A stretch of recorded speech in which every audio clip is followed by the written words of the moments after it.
Hey guys.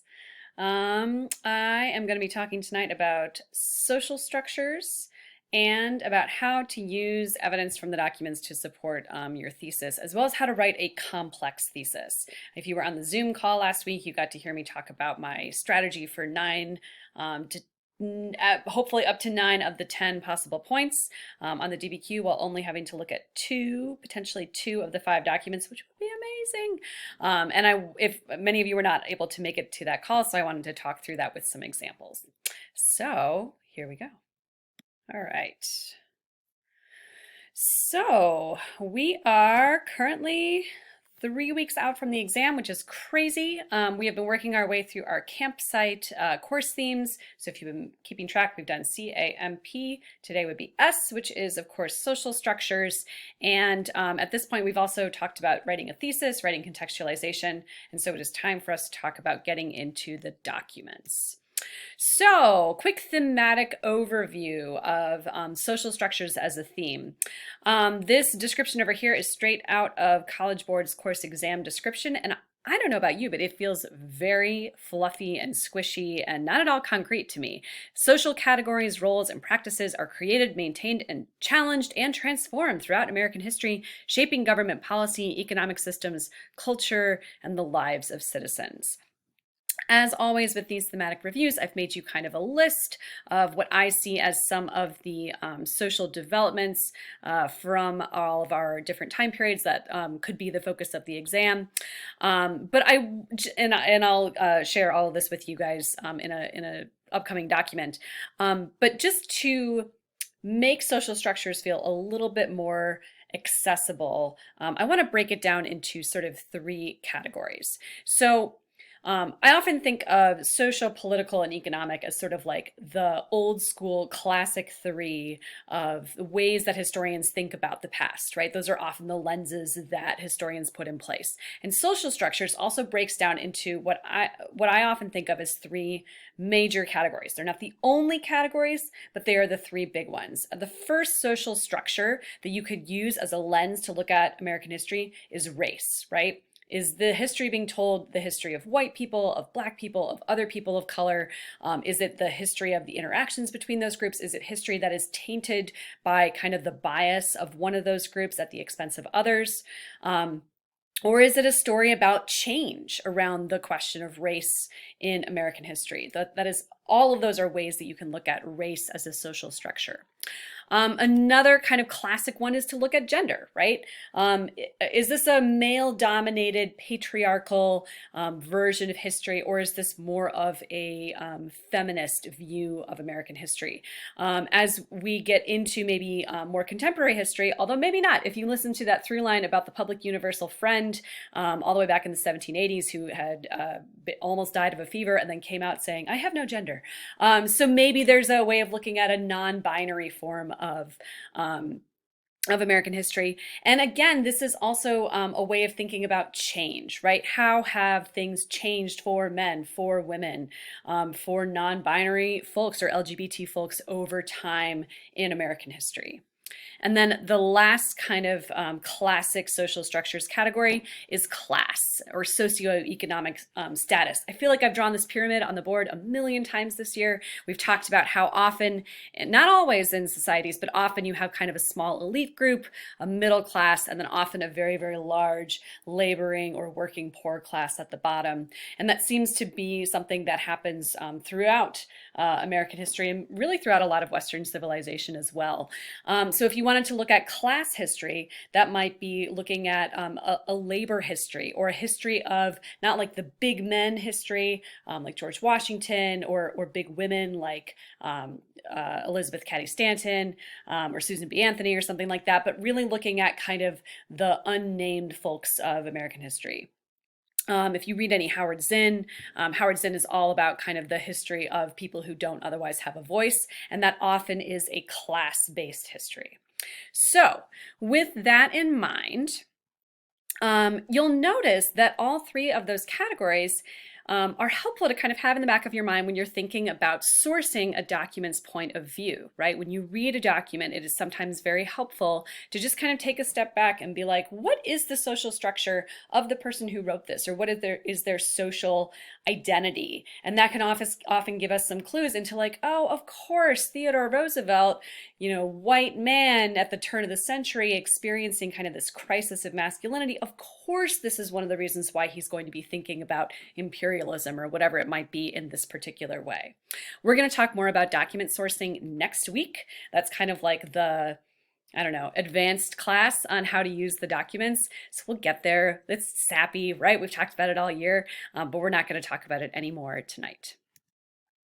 What we are going to talk about is how to use document evidence. So this little blurb here is straight out of the redesigned 2020 10-point DBQ thesis.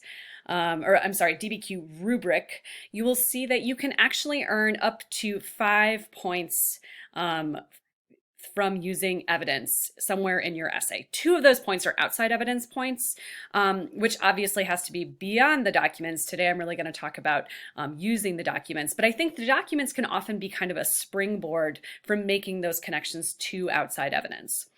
You can earn up to 3 points on this year's rubric just from talking about the documents that they give you.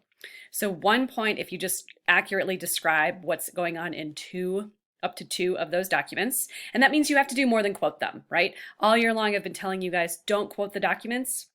I don't think it really does anything to help you. And especially with only 45 minutes and really probably only about 35 of those are going to be time for you to write, I simply think you do not have time. So don't worry about quoting the documents. You want to describe the documents. You want to reference the documents. And if that's all you're able to do, you'll get a point if you're able to do it for 2 of them. You can get a second point, you'll see here, if you're able to use that description of the documents, what you see going on in those pieces of historical information to support your thesis. And this is why, I'm going to go back to my cookie analogy, right? The thesis is the most important thing. It is the glue, the dough. Now I'm mixing my metaphors. It is the dough that holds the rest of your essay together. And it's going to be the gateway into more of the points on this rubric. If you don't have a clear thesis, or maybe even if you do, but you're not doing anything to refer to it or to support it through the rest of your essay, it's not going to be possible for you to get this additional point.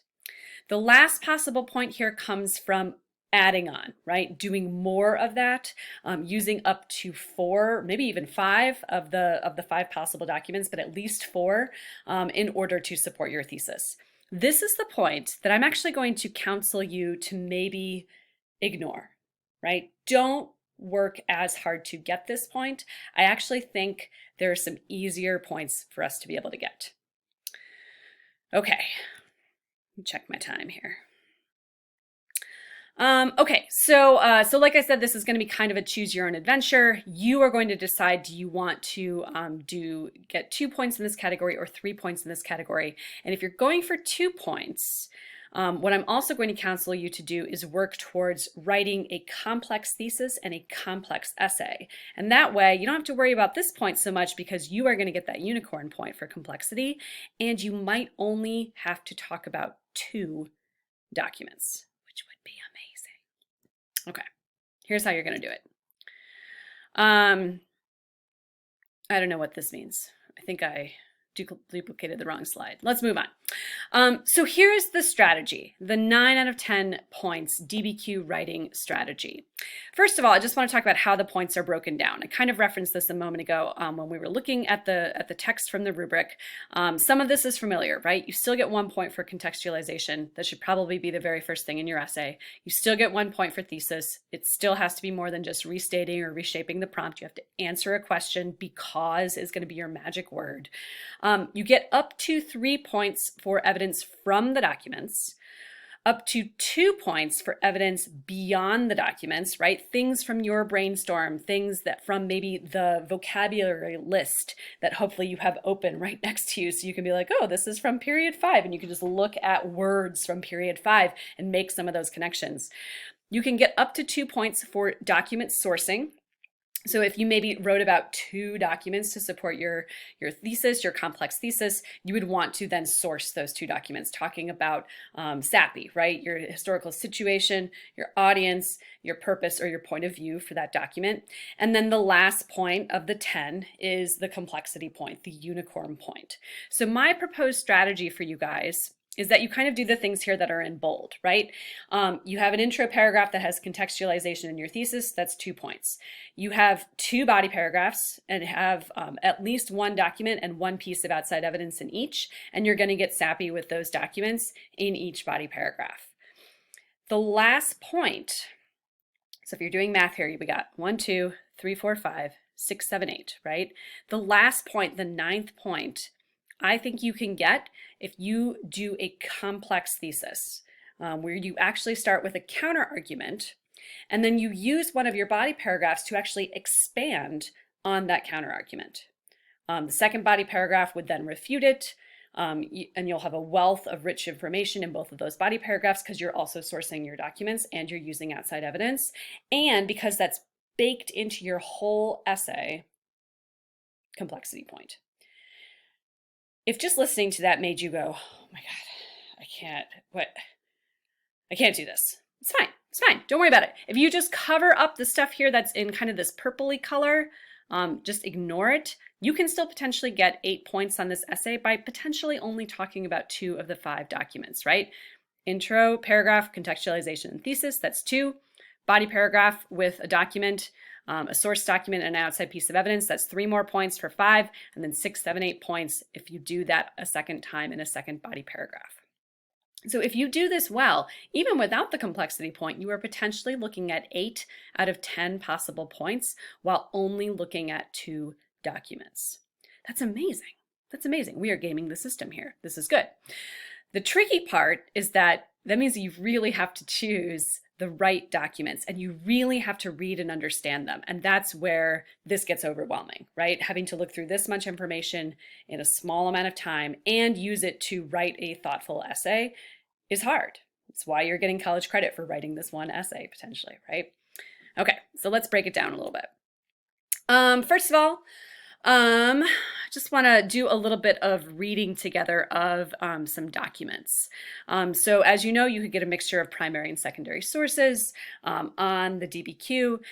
One of them is going to be a non-textual source, but I have just 2 sample sources for us to look at together right now. So this first one, I always start with the source first, right? Actually, I have 2 secondary sources.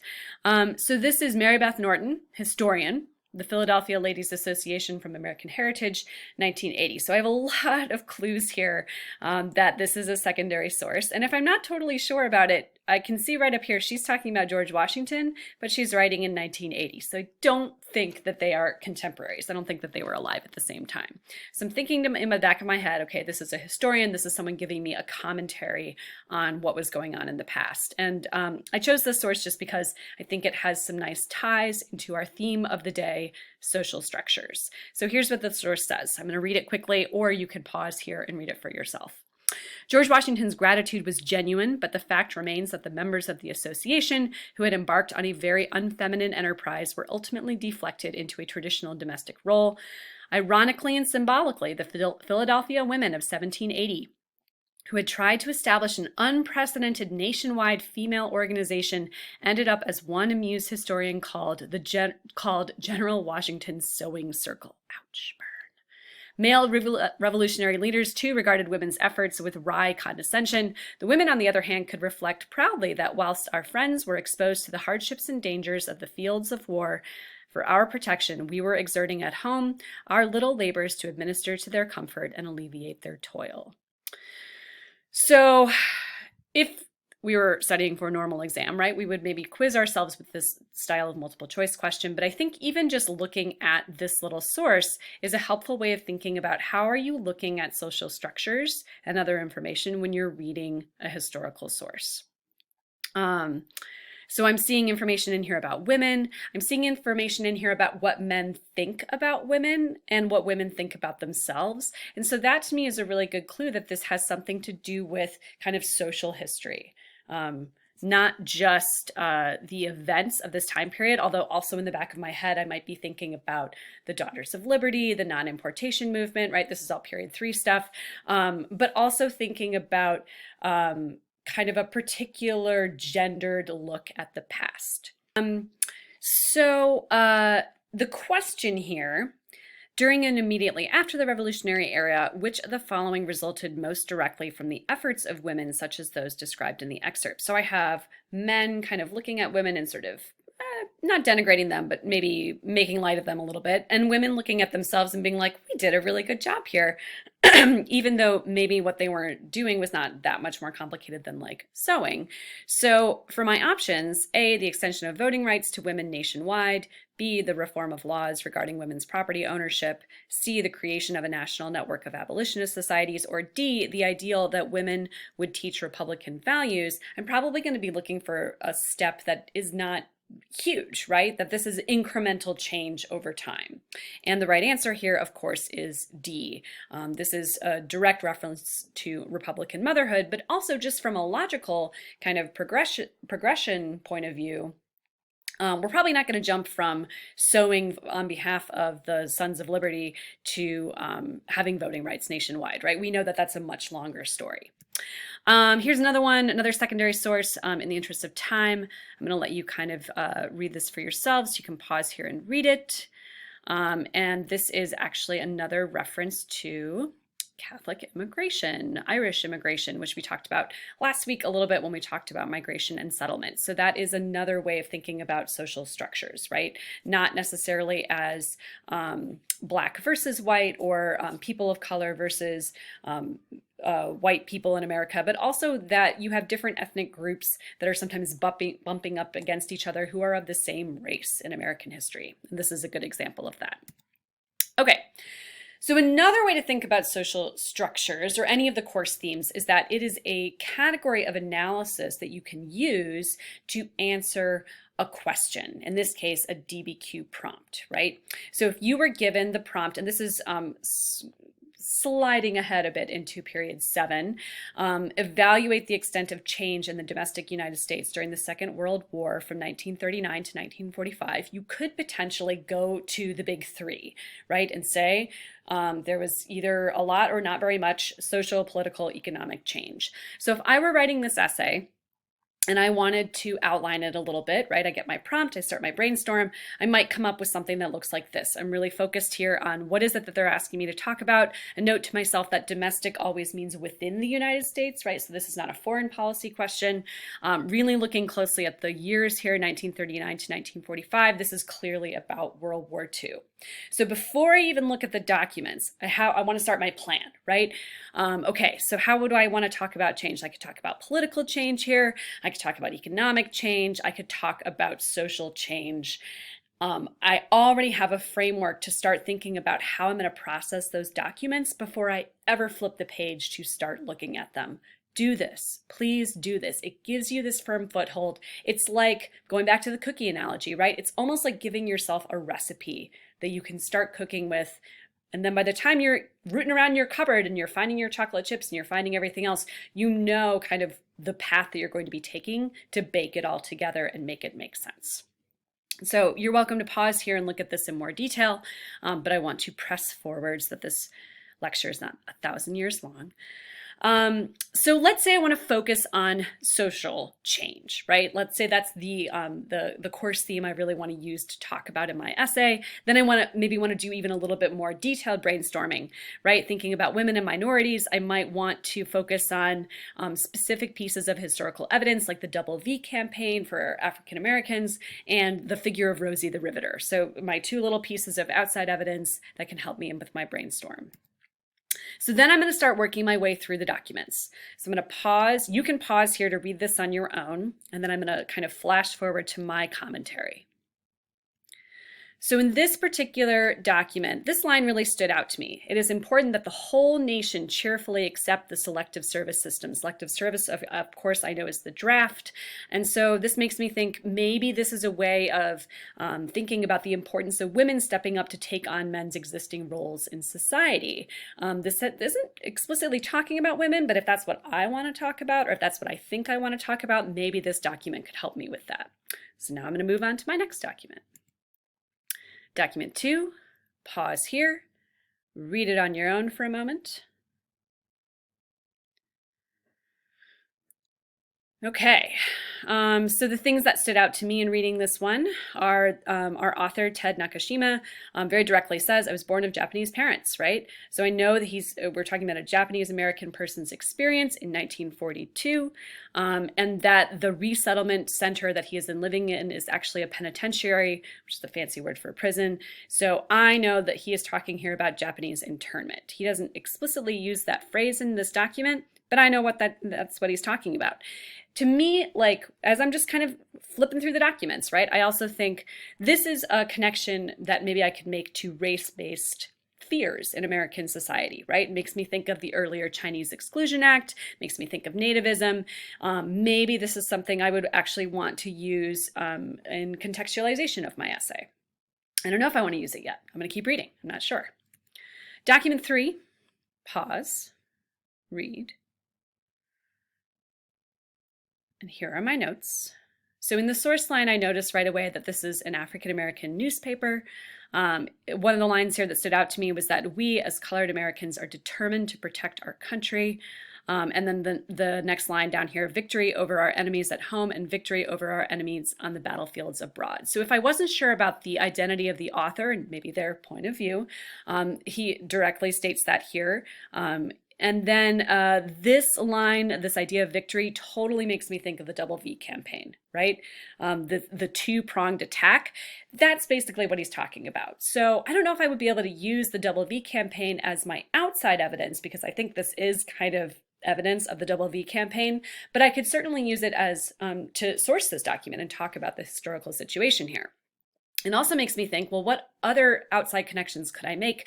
Maybe I could talk about A. Philip Randolph and the Brotherhood of Sleeping Car Porters and the pressure of that kind of threatened strike that made President Roosevelt pass Executive Order 8022, which was the desegregation of defense industries, right? So even if, so you have two kind of examples here, the Double V campaign and then the Brotherhood of Sleeping Car Porters strike as kind of examples of pressure to help minorities maybe expand their rights during this time. Again, I'm not totally sure how I want to use this document, right? I'm just kind of flipping through, making some notes to myself. Next one is kind of hard to see because it was long. My screen is sideways. You understand how this works. So pause here, take a moment to look.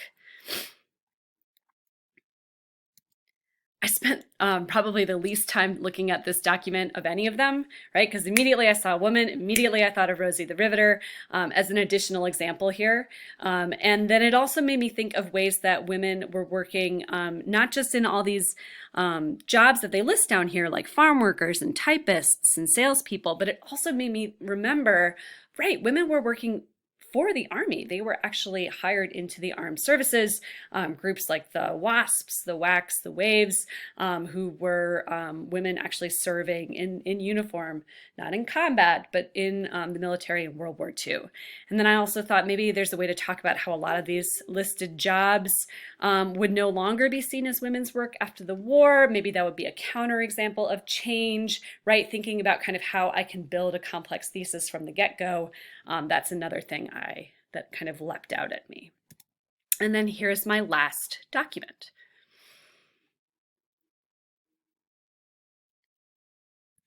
So here are my notes. This is a magazine produced by the US military, so I can assume that the audience would be other military personnel. I'm already getting into document sourcing a little bit. Hashtag, sorry, not sorry. And then these two lines, right? What is the Negro soldier fighting for? If we are to die for our country, then why does the government allow such things to go on? Such things meaning all of this abuse that he's talking about. So what stood out to me here was just this idea that racial equality and acceptance seems really hard for soldiers of color during this time, despite their contributions to the war effort. So I've read through my documents. I don't know how much time that took, but not a ton. I've annotated them, and now I'm going to go back to my brainstorm, right? To my notes that I took before I looked at the documents. I had said I kind of want to focus on the social stuff. Here are my thoughts about kind of outside evidence, and then here are my notes about the documents I would want to use. If I were using 4 documents, I would want to use 1 and 4 to talk about women, and I would maybe want to use 3 and 5 to talk about African Americans. And then to add on to my outline a little bit more before I even start writing, well, let me say, if I got that far, here's a thesis that I might want to write, right? Like, this is my plan. I'm going to talk about these 4 documents. I'm going to try to go for that 8 out of 10, not a complex thesis. Here's what I might come up with as a thesis. Well, World War II was a tragic event for most of the globe. It also created it. Oh, you know what? I forgot to write the whole thesis here, guys. This is supposed to be my simple thesis. It's late at night. Can you see how dark it is? Can you see how dark?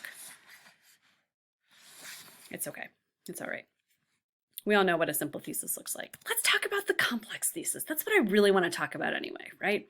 Okay, so there's 2 ways of approaching a complex thesis. One is that I could talk about 2 different categories here, right? I could talk about maybe social and political change over the course of time, or I could talk about kind of maybe more change for some groups and less change for other groups during this time.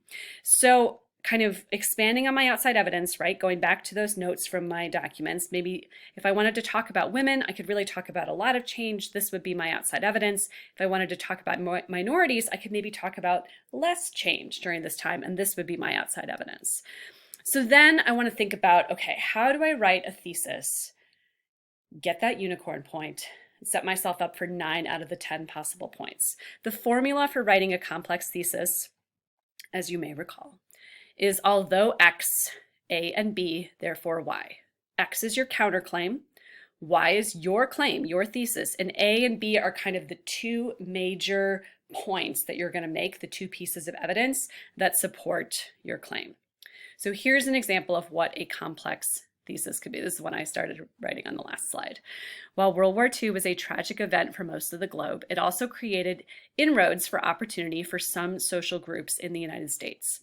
Although, see my magic word there, African Americans saw those hopes deferred for another 15 to 20 years until the Civil Rights Movement, American women were able to break barriers in the workplace with the support of public opinion as well as the U.S. government. Therefore, back to my formula, women were able to experience a great deal of social change very quickly during the relatively short span of years between 1939 and 1945. So there's typos in here. It's cool. It happens. So I have kind of my counterpoint, right? Although this group wanted change, it didn't really happen. I have my A and B points, right? Women were able to break barriers with the support of public opinion. That would be document 1, as well as the U.S. government. That would be document 4. And they were able to then experience a great deal of change. So therefore, why? This is my thesis. This alone, just that phrase at the end, would probably not earn a point at all because it doesn't really answer the question in and of itself, right? You really need this whole piece in order to get the thesis point. Okay, so give it a try. Head back to Google Classroom. You have a practice DBQ waiting for you that's kind of period 4 into period 5. Maybe give a complex thesis a try. See how it feels like. See if that's a way to help you start getting into the documents a bit more. And we'll talk soon. Good night.